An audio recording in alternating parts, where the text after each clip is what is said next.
Hello everyone. मैंने आपको last lecture में बताया था कि मैं सारे ऑपरेटर्स के लिए डेडिकेटेड वीडियो बनाऊंगी। The first one is arithmetic operator. Let's see it's definition.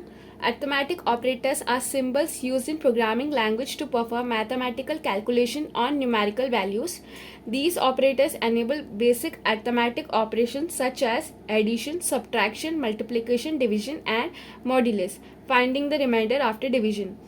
They manipulate numeric data type like integers and floating point numbers to perform various computations within a program.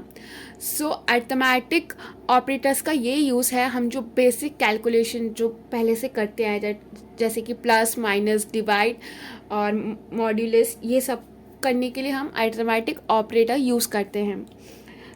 ये one of the easiest operator है, तो हम इसको individually एक एक करके देखते हैं. इसमें पहला आता है addition. This operator adds two operands together. It's not only use for addition of numbers but also for concatenating strings in Java. Addition सिर्फ दो नंबर्स को ऐड करने के लिए हम यूज़ नहीं करते, हम दो स्ट्रिंग्स को भी ऐड कर सकते हैं. स्ट्रिंग हैज़ इन, अगर हमारे कोई दो वर्ड्स हैं तो हम उनको भी ऐड कर सकते हैं आपस में. First is in sum 3+4. 3+4 is 8. तो ये जस्ट बेसिक हमारा प्लस दैट इज़ एडिशन, ये हमारा अरिथमेटिक ऑपरेशन में आता है. Next is string are, hello plus world. तो यहाँ पे हम हेलो और एक वर्ल्ड नाम के अलग अलग वर्ड्स को आपस में ऐड कर रहे हैं. इसका आउटपुट आएगा hello world. Subtraction. Subtract the right operand from the left operand. It is use to find difference between two numbers. Example, तो ये वही बेसिक वाला जो हम बचपन से करते आ रहे हैं, माइनस वो. तो यहाँ पे हमारा एक वेरिएबल है डिफ नाम का, और हमने उसमें पास किया है 8 - 3 दैट इज़ 5. तो यहाँ पे 5 पास हो जाएगा. This minus is an subtraction, that is an operator. Next is multiplication. Multiplies two operands together. It is commonly used for scaling the values or calculating areas. तो मल्टीप्लिकेशन वही बेसिक वाला, दो numbers को मल्टीप्लाई करने के लिए हम multiplication use करते हैं. यहाँ पे एग्जांपल दिया है इंट प्रोडक्ट में क्या है 4 × 6. 4 × 6 करेंगे तो हमारा आंसर आएगा 24.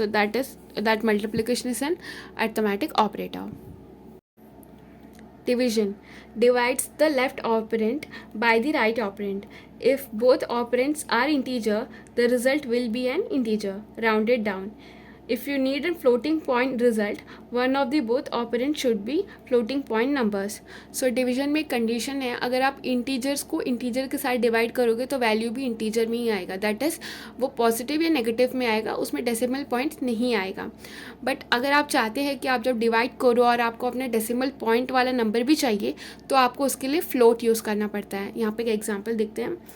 इंट क्यू नाम का हमारे एक वेरिएबल है, उसमें हम 20 को 4 से डिवाइड कर रहे हैं, तो the answer will be 5. Okay.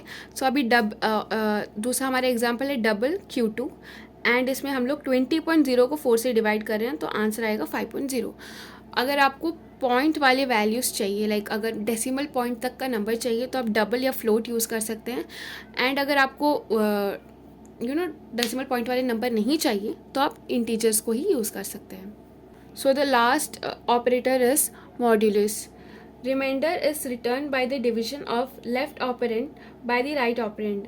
It is useful for the task like checking if the number is divisible by another number or for cyclic operations. तो हमारा मॉड्यूलस का ये यूज़ होता है कि अगर हमें कोई भी कोड में अगर हमें कोई भी नंबर का रिमाइंडर चाहिए, तो हम वहाँ पे मॉड्यूलस यूज़ करते हैं. इसका एग्जांपल देखते हैं. Int remainder 10 modulus to 3.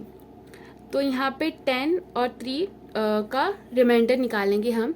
Percentile देख के कन्फ्यूजन मत होना, हम यहाँ पे परसेंटाइल नहीं निकाल रहे हैं क्योंकि सिंबल वैसा है, बट ये मॉड्यूलस का सिंबल होता है. तो जब 10 और 3 को हम डिवाइड करेंगे, ऑफकोर्स दोनों डिविजिबल नहीं है, तो इसका रिमाइंडर रिटर्न होता है. लाइक दोनों को डिवाइड करने के बाद लास्ट में जो नंबर बचता है वो. यहाँ पे in this case the remainder is 1. आगे मैं नेक्स्ट वीडियो में असाइनमेंट ऑपरेटर के बारे में कंप्लीट ऐसा ही वीडियो बनाऊंगी. And if you found this video informative, please consider liking and subscribing the channel. Thank you.